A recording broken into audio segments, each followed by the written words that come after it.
أما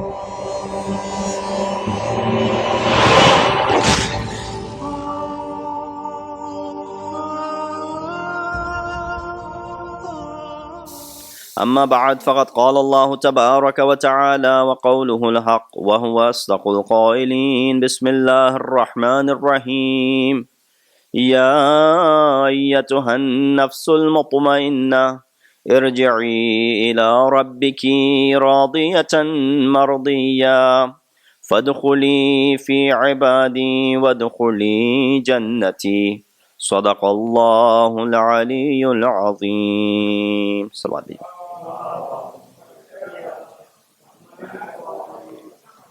Assalamu alaikum wa rahmatullahi wa barakatuhu. The verse that I have recited, I've been reciting in the beginning of every majlis, is from Surah Fajr, chapter number 89, verses 27 to 30. And we've been reciting the translation of these verses that Allah subhanahu wa ta'ala is calling upon Nafs Mutma'inna, asking it to return back to it in the form that it is pleased and well-pleasing, and enter among the servants and enter into the paradise. And the implementation of this Nafs Mutma'inna is in the form of Imam Hussein, who on the land of Karbala 1400 years ago gave this sacrifice. And we've been using the theme as the messages that we learned from Ashura. And so today, the message that we want to derive from the messages of Ashura is that how to live a life which is meaningful and purposeful. Allah subhanahu wa ta'ala created us, and there's a purpose and a reason behind it. Islam is a monotheistic religion which gives us guidelines by creating a connection between ourselves and our Lord and fellow creations. There's a purpose and a meaningful purpose behind our life. It is not a result of nature's accident, nor was it a punishment of eating from a forbidden tree. Rather, Allah subhanahu wa ta'ala had a plan when He created us. And that plan of Allah subhanahu wa ta'ala was translated when He sent not one, not 224,000 prophets, representing Him on the face of the earth, bringing the teachings of monotheism, bringing the teachings of following one God, and teaching us a way of life. And therefore we see that Islam is actually a modern religion. It came to fulfill and complete those religions which were already there, the divine religions.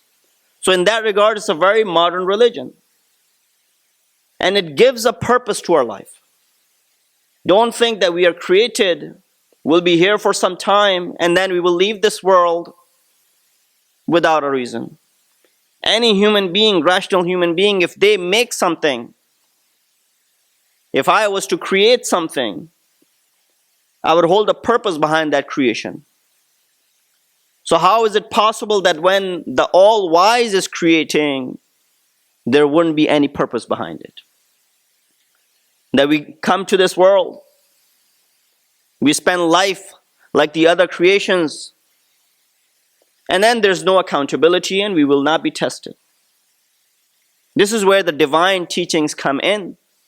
And then to further improve or to attain the purpose of life, we look at the lives of the prophets and ma'asumeen, and specifically we look at the life of Sayyid al-Shuhada, who gave a purpose to life when he went to Karbala.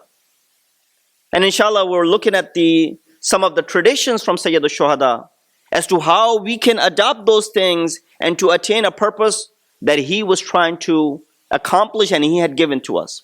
And over here we see that Prophet of Islam, Hazrat Muhammad Mustafa sallallahu alaihi wasallam, he also said that خُلِقْتُمْ لِلْبَقَاءِ وَلَا لِلْفَنَاءِ. You are created to remain and not to be perished. So don't think that we have come here to be perished. Rather, there is a meaningful purpose behind this life. And that purpose is that you will be tested in this world so that tomorrow you can attain prosperity.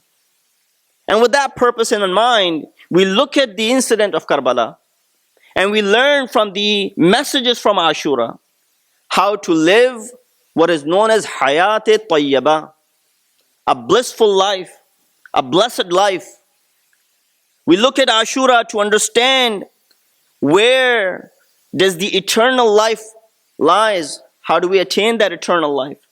We look to Ashura to understand that what is the honor, where's the honor and prosperity, in which life does the honor and prosperity lies. We look at the criteria of the life as an individual and as a community.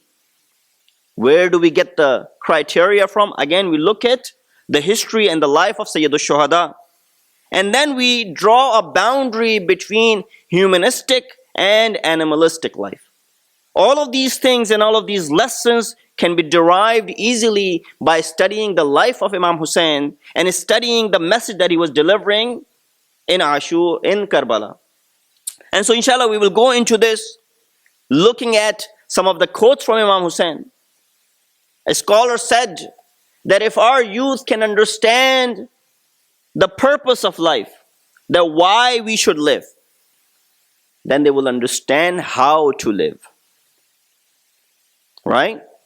If we don't focus on why we must live, then we will never be able to attain the meaning as to how should we live. The why is very important over here. And this why is explained in the teachings of Sayyidul Shuhada. And it is among the messages that we learn from Ashura. The Quran also says, يَعْلَمُونَ ظَاهِرًا مِنْ حَيَاةِ الدُّنْيَا. These people only focus on the external life, the zahiri life, this life which is apparent to them. But وَهُمْ عَنِ الْآخِرَةِ هُمْ غَافِلُونَ. But they are completely ignorant and heedless about the akhirat and the life in the hereafter. This is where we try to drive and bring ourselves into the concept as to there is a life after this life. Because if you only focus on the life which is over here, then you will again have the same problem as a lot of people today do. That you're here for a few days, enjoy your life, live however you want to the extent that a lot of people will question if you live without any aqidah, any belief, that, really, does God really need you to be worshipping 5 times a day? Does God really intend you to be, depriving yourself of food and drink from dawn till dusk? Does God really need you to go and put yourself into trouble by making a journey across the world and then performing those rituals? Does God really need the money that you give on regular basis? Is he in need of any of those things? Right away, these questions arise. So the answer to those individuals who raise such questions is that there are 2 people. Me, I perform all of these things. And if tomorrow God doesn't ask for this, or I'm not asked about any of these things, I don't lose anything. So I've done all of the practices. I pray 5 times a day. I do all the ibadat because my awliya and my prophets have told me. So I go ahead and perform all the ibadat. And if tomorrow for some reason I'm not asked about any of these things, I don't lose anything. Do I? But tomorrow if you are asked about all of these things and you haven't done them already, what answer will you bring? It's a very simple question or a simple answer, a logical way of thinking. That you're driving down a highway. Imagine you're embarking on a journey, you want to drive across country. You fill up your car with all the things that you need. You actually take out that extra tire that you have. I never need it. What do I need it? It's actually taking up a lot of space. Let's take it out and we'll put something else in there. If you didn't need it throughout the way, you haven't suffered. But if you ended up needing it on the way, then what are you going to do? Same thing is over here. We do all of these things, and if tomorrow there's no question, we haven't lost anything. But the person who hasn't performed any of these things, imagine if someone was asking them about it tomorrow, what answer will those people bring? Salawat bheji Muhammad wa ali Muhammad.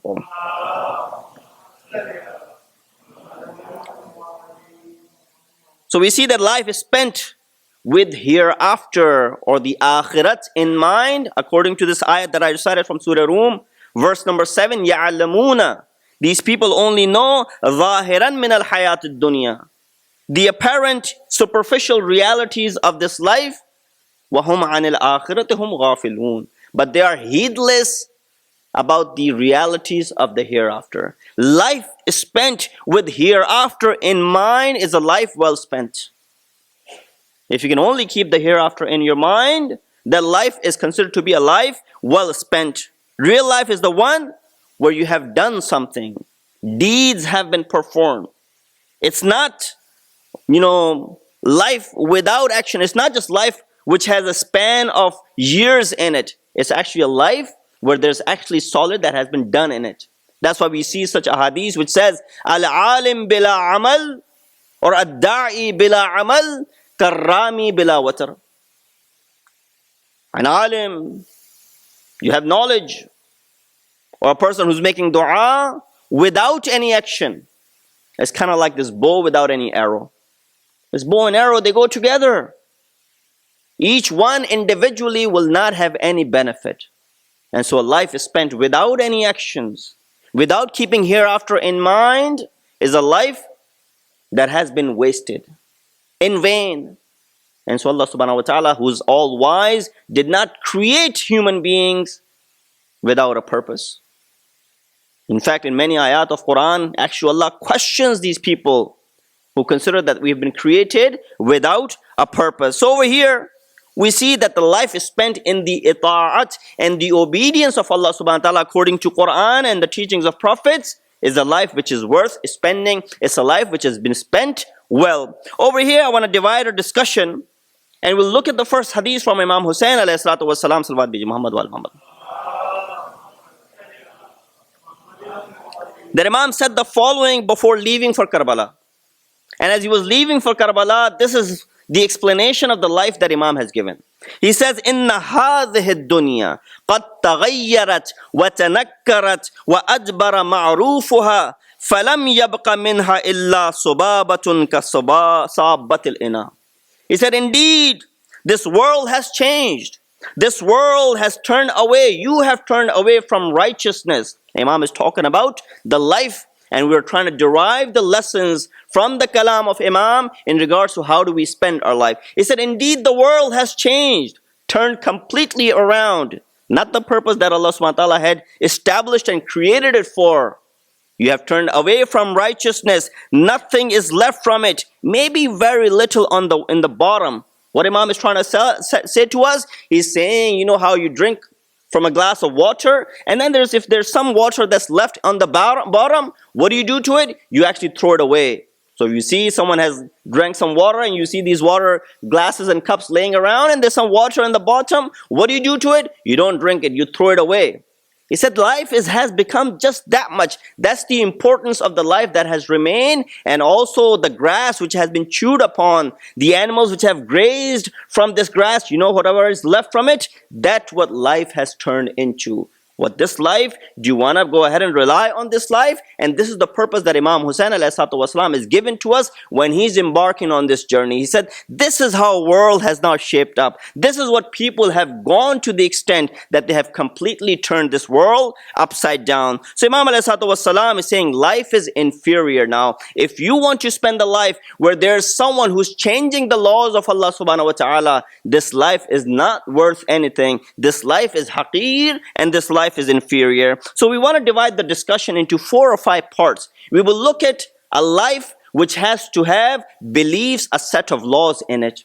If the life is lacking beliefs, if the life is lacking set of laws, then this life, again, according to the hadith of Imam, is not worth spending. So we see, innal hayata aqidatun wa jihadun. Imam says, indeed the life is what?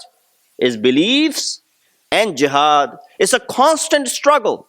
Allah sent 124,000 prophets. Each and every single one of them is coming and teaching you one belief, one God. If only one or two of them have come, if only a few books have mentioned that, then you might question, okay, not many. But 124,000, one after another, is coming and repeating the same exact thing. For example, you're traveling and you're driving down a road, and I like to give examples of the road, as you might have seen in a few nights, that you're driving down a road and you see, it says danger, drive carefully, sharp turn, slippery conditions, danger, and lights are flashing, slippery condition, danger, slippery. What do? Right away, you lower your speed. You drive past carefully from there. Why? There are 10, 15 signs that are telling you, warning you, all these warnings. Why are they there? But if still you see some people end up getting into accidents over there.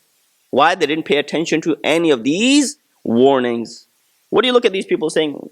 Well, it could have been that they had a mishap with it, but if it's telling you there's danger, if it's telling you there's slippery conditions, if it's telling you be careful, reduce your speed, you should take heed and you should go by and drive by safely. Exactly what Quran has been saying. 124,000 prophets have come. They keep on saying the same exact thing. Believe in one God. Believe in one God. Live your life like this. Live your life like that. Don't do this. Do these things. Yet we still don't take heed from the word of Allah subhanahu wa ta'ala, which has been repeated so many times over the years. Second, our choice. What kind of choice do we make when we are governing this life? Allah created us. We didn't have any say. There are two things when it comes to the creation. There's khilqat tashri'i, and then there's takwini. Tashri'i has to do with the shariat, the laws that God has created. We have choice, we do it or we don't. Today, for example, there's a shariat says you have to pray. Now it's up to you want to pray or not. Yes, your parents will force you. They'll ask you. The muallim will ask you. The peers will ask you. They'll all will be saying. But still, at the end of the day, it's your choice. You do it or you don't. Isn't it? Is it that you are majboor to do it? You're coerced to do it? No, if you don't want to do it, you don't. But you would like to do it because everybody is telling you. Takwini is something which we don't have any control. God created us. We didn't have any choice. He didn't ask us, I'm going to create you. Do you give me the permission to create you? No. That is the difference between shari'i, tashri'i and takwini. Tashri'i, He has given us choice. Imma shakiran or imma kafura. Either you're grateful to me or you're ungrateful to me. And I would like you to be grateful to me because all of the things that I have bestowed upon you. But yeah, there will be a lot of people who are ungrateful towards. So therefore we make a choice. What kind of choice are we making? Imam Hussein, when he was embarking on this journey, he invited many people to come and join him. Some people made good choice. Some people did not make a very good choice. There was a person by the name Ubaidullah ibn Hurr Ju'fi. Imam reached him. Imagine this. Imam of the time comes to you personally. And I guess all of these things were just done to be learned by and be examples for us. That we always make this dua, Ya laytani kuntu ma'ak, or Ya laytana kunna ma'ak. Oh Imam, I wish, or we wish that we were with you. Imagine if the opportunity was given to us, would we have joined Imam? We're making this dua from 1400 years later. But what would have been the case when Imam had come to us? So there were certain individuals, for example, Ubaidullah ibn Hurr Ju'fi, you find his name. Imam, when passing by, goes up to this person. He said, I'll tell you a path of prosperity. Come and join us in the land of Karbala and fight with me. or alongside me. This person had a view, a very misconstrued view, if you want to call it. He saw that this was a fight between two parallel groups of Muslimin. On the other side, he sees Muslimin. On this side, he also sees Muslimin. He said, Imam, keep me out of it. I don't want to be part of either one. But my heart is with you, so I'll give you all of my resources. You can take my zirah, my shield. You can take my sword. You can take my animal and use it for your benefit. Imam said, I don't need your resources. I'm trying to bring you out of a prison and show you a path of prosperity. And you're offering me to take your shield and sword and, use that? You're making a very bad decision. So intikhab, a choice. Imam said, let it be known, O Ubaidullah, when the istighasa is raised, on the day of Ashura, when I call upon Hal min Nasirin Yansuruna, Hal min Mughithin Yughisuna, Hal min Dhabbin, if these istighasa, the call for help is raised, and if this reaches your ears, and you don't say labbaik to my call, then wait for Allah's decree to come upon you. Make sure that you get away as far as possible, that these voices, the sound does not reach your ears. So what kind of choice do we make in our life? A lot of people have made many choices. Sometimes we raise this question that a lot of things don't fit the criteria of aql. From the aqli perspective, I can't understand this. I can't understand that. We are followers and muti and the obedient to Allah, not obedient to our aql. If this aql was aql kul, then you would not have felt regret making many decisions in your life. Who over here can claim that I have never made a false decision, a decision that I regretted afterwards? Everybody makes decisions which later on they find out they were wrong. They should have gone otherwise. They should have done the other thing.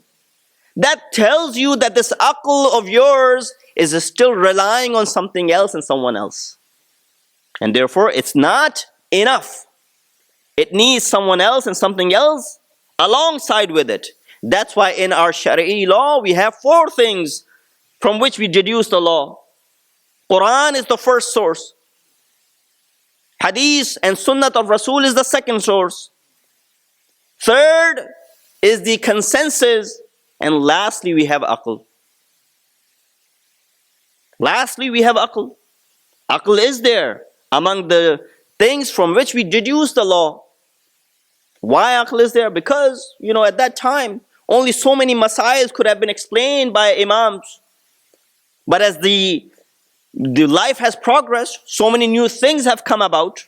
You take the criteria through your aql, measure it with the original ahkam, and therefore you'll be able to find out the results. Because a lot of things might not be in Quran, at least as we see it. For example, just a very basic example. Is it okay for us to, for example, watch TV? Because back then, this was not there. Mas'ala was not there, so nobody asked the Prophet. In fact, to the extent that Mufassirin had a difficult time doing the tafsir of the last 2 ayat of Surah Zilzal. فَمَنْ يَعْمَلْ مِثْقَالَ ذَرَّةٍ خَيْرٍ يَرَهُ وَمَنْ يَعْمَلْ مِثْقَالَ ذَرَّةٍ شَرٍّ يَرَهُ. What the word yarah means? Anyone who does atom worth of good deed will be shown. Anyone who does atom worth of bad deed will be shown. Our Mufassirin 200, 300 years ago, and even earlier, they did not have any idea how to explain this ayat. How will they be shown? Where will they be shown? What is the mechanism of showing something? Because there was no TV, there were no cameras, there were none of these things that existed at that time. It's just recently these Mufassirin, after the creation and the innovations of these things, they're able to go ahead and say, look, today things are recorded. This majlis is being recorded, you can go ahead and watch it later on. Everything is being recorded. And so Allah subhanahu wa ta'ala, when you and I can record something and show it, Allah subhanahu wa ta'ala has been recording it from the very first day, and He will show it to us. Because when you are shown those things, there will not be any way of you denying that I did not do it. Tomorrow, even a person, you and I, in the bargah of Allah subhanahu wa ta'ala, when we are told that you have done this, we might go ahead and say we haven't. This is why everything is being recorded. So anyway, going back to the intikhab and the choices that we make. Zuhair ibn Qayn made a great choice. He was of the same view. When Imam personally didn't approach him, but he wrote a letter to him. He actually sent an individual to go ahead and call Zuhair, who was also coming back from performing the Hajj. And so he was either a little bit behind Imam, or he was ahead of Imam. Imam sends someone with a messenger, go ahead and tell Zuhair to come and join me. Zuhair was reluctant initially. His wife said, go ahead and see what could he want from you. And then he comes. Initially he was reluctant, but when he comes and meets Imam Hussein, comes back to his wife and says, from today I have made you free, you want to go, you can go on your own. She said, what happened? A moment ago, you didn't want to go see Imam. He said, I just spoke with Abu Abdullah. He asked for my help. How can I deny helping son of Rasulullah? So whatever my possessions are yours from today, and you're ready, you can go wherever you want to. She said, you're going to go ahead and help out Abu Abdullah, and you want me to leave you? This opportunity that has been proposed to us, you want to deprive me of that opportunity? So they made a great choice. Intikhab over there is great. On the day of Ashur, a night before Ashur, Shimr comes to Hazrat Abbas and offers immunity to them. Because of the relationship, he said, all four of you brothers, I give you immunity. This is what Hazrat Abbas replied by saying, he said, La hajata lana fi amanikum. Amanullahi khayrum min amani ibn Sumayya. We do not need your immunity. Aman from Allah subhanahu wa ta'ala, security and immunity from Allah subhanahu wa ta'ala is better for us than the security from Ibn Sumayya, son of Sumayya. Imam Hazrat Abbas made a great choice. So intikhab, what kind of intikhab do you have in your life? And this is why we see the second step of it as far as the life is concerned. So when you make choices in your life, look at the both sides of it and then come to the conclusion what is great. Third, this life is a constant struggle.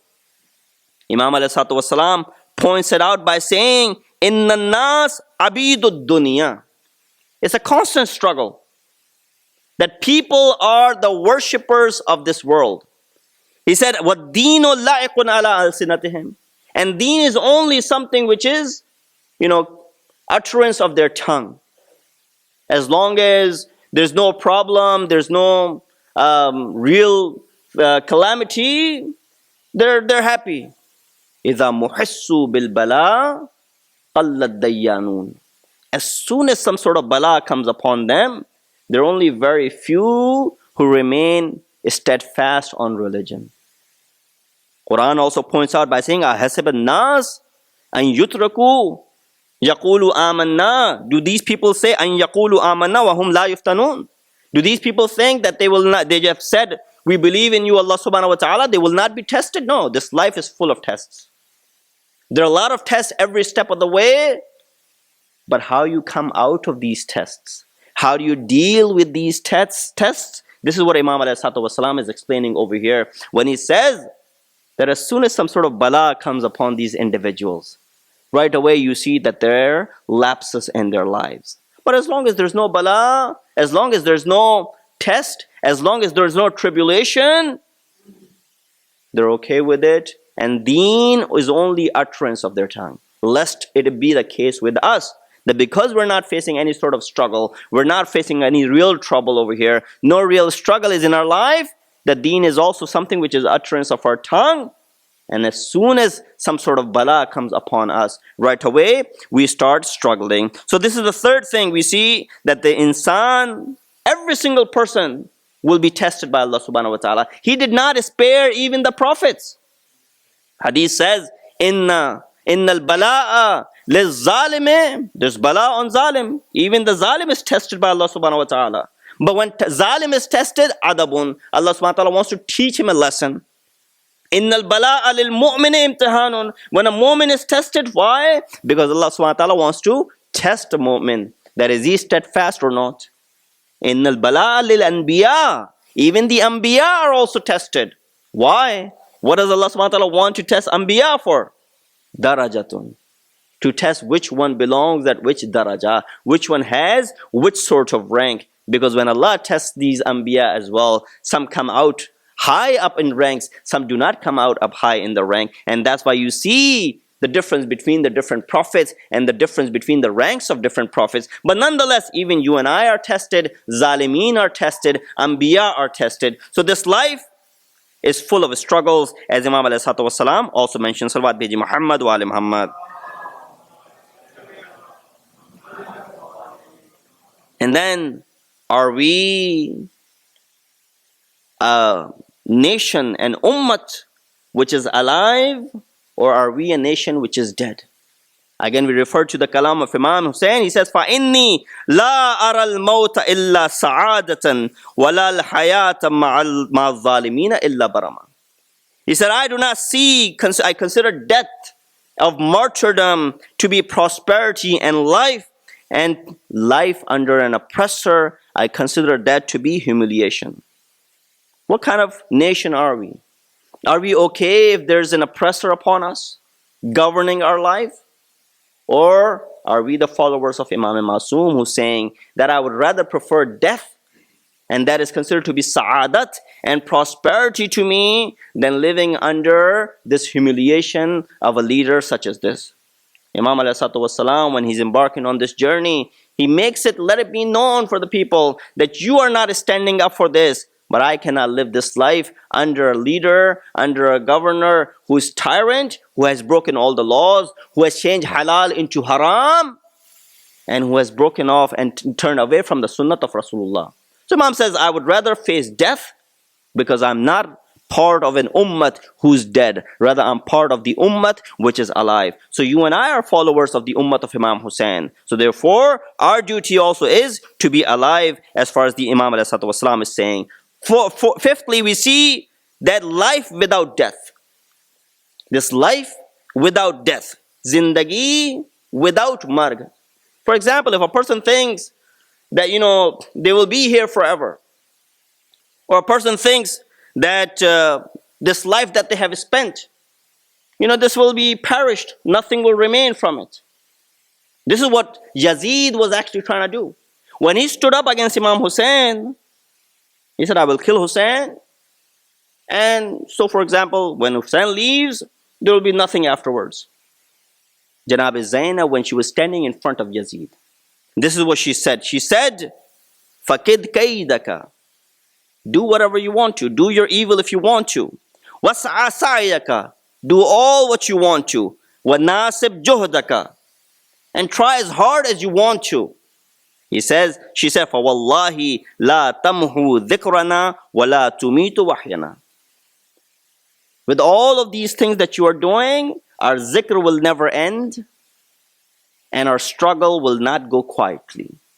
You think that you will kill us, and that will be the end of it? No, that is not going to be the end of it. Quran says, وَلَا تَحْسَبَنَّ الَّذِينَ قُتِلُوا فِي سَبِيلِ اللَّهِ أَمْوَاتًا بَلْ أَحْيَاءٌ عِنْدَ رَبِّهِمْ يُرْزَقُونَ. Do not consider these people who are slain in the way of Allah subhanahu wa ta'ala to be dead, and there's no fruit of their life and their death. No, this death is actually life that they are given to other people who are in their surroundings. No, these people are alive and they're seeking assistance from Allah subhanahu wa ta'ala. This is what Janab Zainab is saying. We see today, same trend is actually continuing.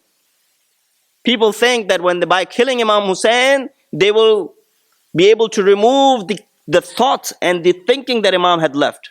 Today, some people think by removing the graves of these awliyaullah, they will remove their signs and their legacy as well. And that's why I think we see that the Wahhabis are after removing the graves and the shrines, and that's why they keep attacking.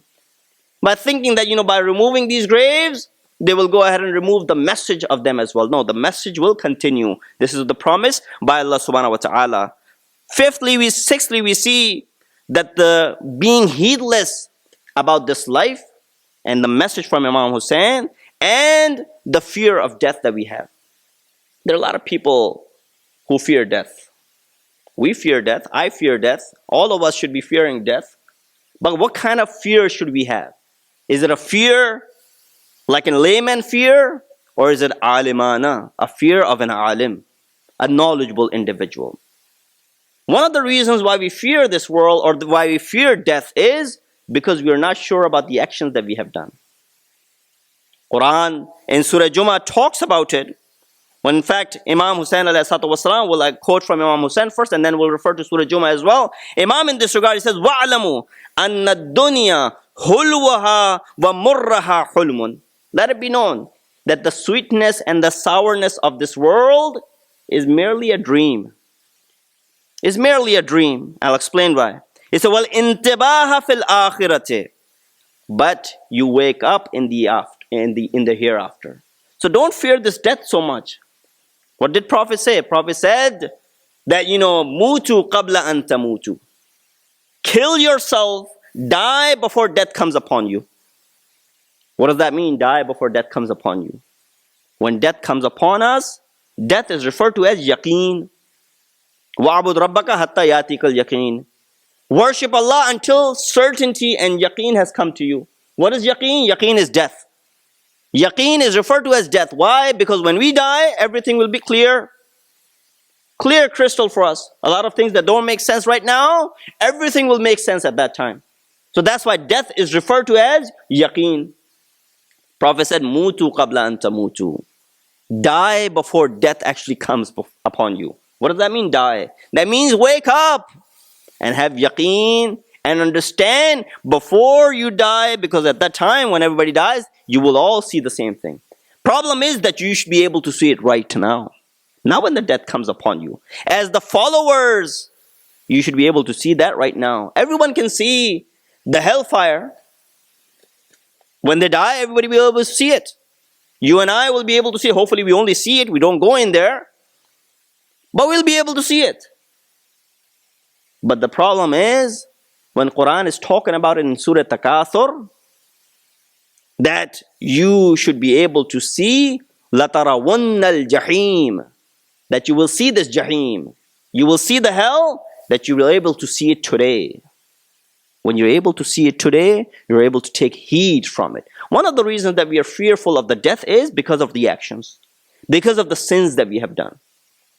That's why Quran talks about this group of people in Surah Jummah. قُلْ يَا أَيُّهَا الَّذِينَ هَادُوا إِنْ زَعَمْتُمْ أَنَّكُمْ أَوْلِيَاءَ اللَّهِ فَتَمَنَّوُا الْمَوْتِ. If you think that you are close to Allah and the friends of Allah subhanahu wa ta'ala, then ask for death. فَتَمَنَّوُا الْمَوْتِ إِن كُنْتُمْ صَادِقِينَ. If you are the righteous ones. The very next ayah, what does it say? وَلَا يَتَمَنَّوْنَهُ أَبَدًا. They will never make this dua for death ever. Why? وَلَا يَتَمَنَّوْنَهُ أَبَدًا بِمَا قَدَّمَتْ أَيْدِيهِمْ. For what they have already sent forth. They're fearful of what they have sent. You and I should not be the same case. That what have we sent? That's why this gives the meaning to the life. Imam says, وَاعْلَمُوا أَنَّ الدُّنْيَا حُلْوَهَا وَمُرَّهَا حُلْمٌ. This dunya is only a dream. Intibah is fil akhirah. You wake up in the hereafter. Awakening is only in the hereafter. Therefore, work for the hereafter. We also see that the same phenomena was discussed when a person, a life well spent, the biggest enemy of Amir al-Mu'mineen, after the death of Amir al-Mu'mineen, the biggest enemy is Amir al-Sham, Muawiyah of Imam Ali. After his death, there are two people who come to see him. One of them is named Hatim. Hatim had 3 kids, Turayf, Tarif, and Turfa. All of them were named pretty much the same. Muawiyah asks him that, explain to me Ali, because you were close to him. He started explaining Imam Ali. Ali was this, Ali was that. When he was sitting with us, you could not tell that he was the same person. When he was by himself at night, I've seen him perform the ibadat. The words that he says, that Ali, لَقَدْ رَأَيْتُهُ فِي بَعْضِ مَوَاقِهِ وَقَدْ أَرْهَى اللَّيْلَ سُدُولَهُ. He was standing like a tree that cannot even move, fearful of Allah subhanahu wa ta'ala, weeping and crying. We could not say, is it the same person during the daytime was, joking with us and talking to us in that fashion? At nighttime, he's like this. And then he goes on and on and on. Unfortunately, I don't have time to go into the details. Hadith says, even Muawiyah started crying. That was the impact on the biggest enemy, that after the death, when he's explained this fashion, he's even crying. But then Muawiyah, because of his khaslat, he could not remain quiet. So he said to Hatim, Aina turufat? The 3 children that you had, where are they? He said, they all died in Battle of Siffin while fighting under Amirul Mu'mineen. He wanted to flare up by, saying that, look, Ali saved his kids. Hassan and Hussein are still alive. Abbas is still alive. Muhammad Hanafiya is still alive. Yet he got your kids killed. Ali did not do justice with you. Aina turufat? Look at the reply by this individual Hatim. He said, I did not do justice with Ali. If I had done justice with Ali, Ali would not be laying in his grave and I would not be alive at this time.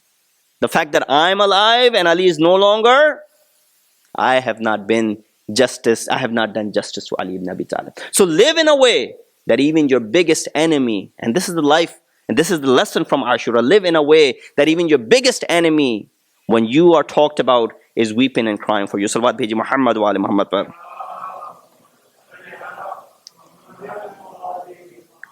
And lastly, as the time is running out, is be able to ask for, in this life, and according to the hadith of Masumin and Imam Hussein, the message of Ashura, be able to ask for death. Be able to ask for shahadat. Should not be afraid of asking for death and should not be afraid of asking for shahadat. We see that Imam alayhi salatu was salam, he said, Famal maut. What is maut? Illa qantaratun bi ya'buru bikum anil bu'si wad darra. What is this maut? Except that it is sort of like a bridge taking you from a wretched place, from a prison, taking you towards a qasra, towards a fort. You're going from prison and you're being transferred into a paradise, into a fort. That's all that is. Why are you afraid of this death? And then Imam says, Amma ba'du faka'anna dunya lam takun. After all of this, what is happening in Karbala? As if the world doesn't exist. And then he says, وَكَأَنَّ الْآخِرَةَ لَمْ تَزَلْ. And as if the akhirat was always there. We look at the Imam alayhi salatu wasalam on the night of Ashura. And this summarizes basically how Imam's view was for the life. That he knows and he's completely sure that tomorrow everybody will be killed. But this is what Imam is saying. Allahumma inni ahmaduka ala an akramtana bin nubuwah. Oh Allah, we are thankful to you that you have bestowed us with nubuwwat in our family. وَعَلَّمْتَنَا الْقُرْآنِ. You have taught us Quran. وَفَقَّهْتَنَا فِي الدِّينِ. And you have given us the ability to ponder in our religion. وَجَعَلْتَ لَنَا أَسْمَعًا وَأَبْصَارًا وَأَفْئِدًا. And you have created for us the eyes and the ears and the hearts. فَجَعَلْنَا مِنَ الشَّاكِرِينَ. Make us among those who are thankful to you. O Imam, you know that you will be killed tomorrow. You will be martyred tomorrow. Imam is saying, oh Allah, make us among shakirin. Why? Because this is also a ni'mat of shahadat that you have given to us. Imam is looking at this shahadat as a form of ni'mat from Allah subhanahu wa ta'ala. But this is why we see the severity that even Ali Akbar, when on the way, Imam said that, oh my son, that I've seen a dream that we are all heading towards death. What did Ali Akbar turn around and say?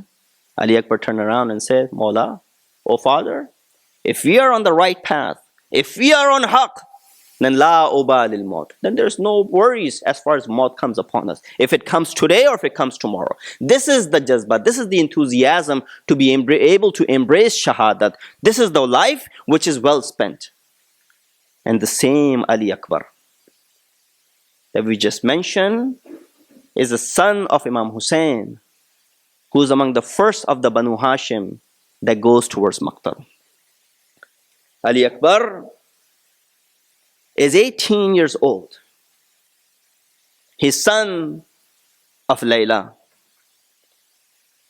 And then he's actually one of those people that actually some of the riwayat mentioned that didn't even need to ask for permission, because Imam is the one who called upon him, Bunayya al-Akbar, Ali al-Akbar. "Oh my son, Ali al-Akbar, taqaddam. Taqaddam waladi. Come, this is your turn, now go." Some riwayat actually mentioned that Ali Akbar came to Imam and he said, "Oh Mawla, give me permission to perform the jihad." Imam, without any hesitation, gave permission to Ali Akbar. You saw as far as the companions were concerned, we mentioned the Masaib of Qasim yesterday, how Qasim had to plead before Imam gave him the permission. But when it came as far as the turn of Ali Akbar, he did not even have to ask for the permission. But look at the heart of Imam. A son in the youth age, 18 years old. How Imam is giving permission to Ali Akbar. Well, when Imam gave him permission, Ali Akbar was already waiting for it. He was ready and enthusiastic to go. Imam said, "Wait, Ali Akbar. First go and say bid farewell to the ladies in the tent. There are aunts over there. Your mother is over there. Your sisters are over there. Go seek their permission or go bid farewell to them before you go towards Maqtal." Ali Akbar comes towards the tent. When he comes to the tent, the aunts who have raised Ali Akbar, Aunt Zainab, Ali Akbar says, "Oh, my aunt, I ask your permission to go and sacrifice myself." Janab Zainab, who has literally raised Ali Akbar in her hands, says, "Oh Ali Akbar, if it was another day, I would not give you such a permission. But I know the reason for your going is to sacrifice yourself for my brother Hussein. And if a Hussein can live a little bit longer with your sacrifice, then thousands of Ali Akbar would be sacrificed on Hussein. So with a very strong heart, I give you the permission." And then as he was seeking permission from all the ladies, he was coming out of the tent. The resemblance was as if a janaza is coming out of the tent. Ravi says, Ali Akbar tried to come out of the tent. But every time he tried to come out, someone pulled him from his shirt. 7 times this scene was repeated. So who could it be who was pulling Ali Akbar back into the tent? If it was someone older, they would pull him back with his shoulder, but I imagine that it was not someone older. It must have been someone very young. It could have been his sister, Janab Sakina, who was pulling Ali Akbar back with his shirt because of her height, and it could not be anyone else. This is how Ali Akbar comes out of the tent. When he comes out of the tent, Imam prepares him for this jihad. He puts him on to the horse. He gives him the sword of Rasulullah. He gives him the amama of Rasulullah. He puts on the shield of Rasulullah, and Imam says to Ali Akbar, "Oh Ali Akbar, as you are leaving, make sure you keep turning around and looking at me. Make sure you keep looking at us as long as you can see us." Ali Akbar starts to go towards Maqtal, and he hears some noise as if someone is walking behind him. He says, he turns around and sees that his old father is coming after. He stops and he says, "Oh Mawla, did you not just bid farewell to me? And now why do you come after?" Imam said, "Oh Ali Akbar, if you had children of your own, you would not have asked this question. How difficult it is to bid farewell to a young child like yourself who's in his youth age." Imam then bids farewell to Akbar. But as he was bidding farewell, he said the following: Allahumma ashhad ala ha'ula'il qawm. Oh Allah, be the witness on these people. Faqad baraza ilayhim. Indeed, a person is going towards them. Ghulamun ashbahun nas khulqan wa khalqan wa mantiqan. The one who resembles the most as far as his character is concerned, as far as his physical appearance is concerned, as far as his guftar and his kalam is concerned. Birasulika, the one who resembles Rasulullah in this fashion. Wa kunna idha ishtaqna, and whenever we wanted to do the ziyarat of Rasulullah, we would do the ziyarat of Ali Akbar. This is how Ali Akbar goes into the battlefield. He starts the battle. He kills 120 people, the enemies, in the first blow that he put on the enemy. After fighting, remember, he's been thirsty for 3 days. The weather is not cooperating either. The sila and the zira, the shield that he's wearing, is also heavy with the heat and the thirst. Ali Akbar comes back towards the tents. He comes back and he asks his father, "Oh Mawla, is there a sip of water that you could give me? Then I will go and perform a jihad that these people have never seen. Mawla, is there a sip of water?" Imam says to his son, "Oh son, where have you put your father? A simple request of sip of water, and your father cannot fulfill that even. Oh my son, go fight for a little while, and then your father and your grandfather will quench your thirst with Abi Kawthar." Ali Akbar comes back. Second time when he makes it back to the battlefield, now he kills 80 of the enemies. But there was a person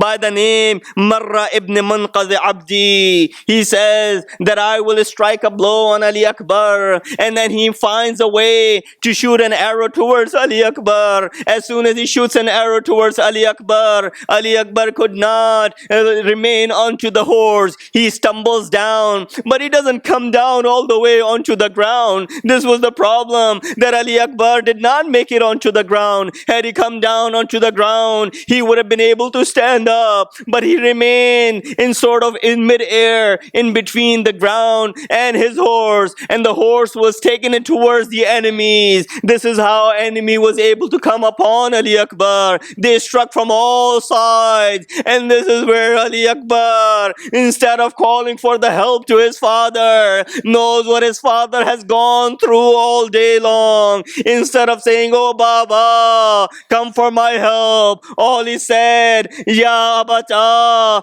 alayka minni salam." "Oh my father, have my last salam." As soon as Imam heard that, a 57-year-old person, a father of Ali Akbar, who has seen enough already in Karbala, stumbles his way towards the body of Ali Akbar, picks up the body of Ali Akbar, removes the blood from his face, removes the dirt from his face, and he says this, "Oh my son, the life without you has no purpose anymore." Ala lanatullah al-qawm al-zalimin. وَسَيَعْلَمُ الَّذِينَ ظَلَمُوا أَيَّ مُنْقَلِبٍ يَنْقَلِبُونَ.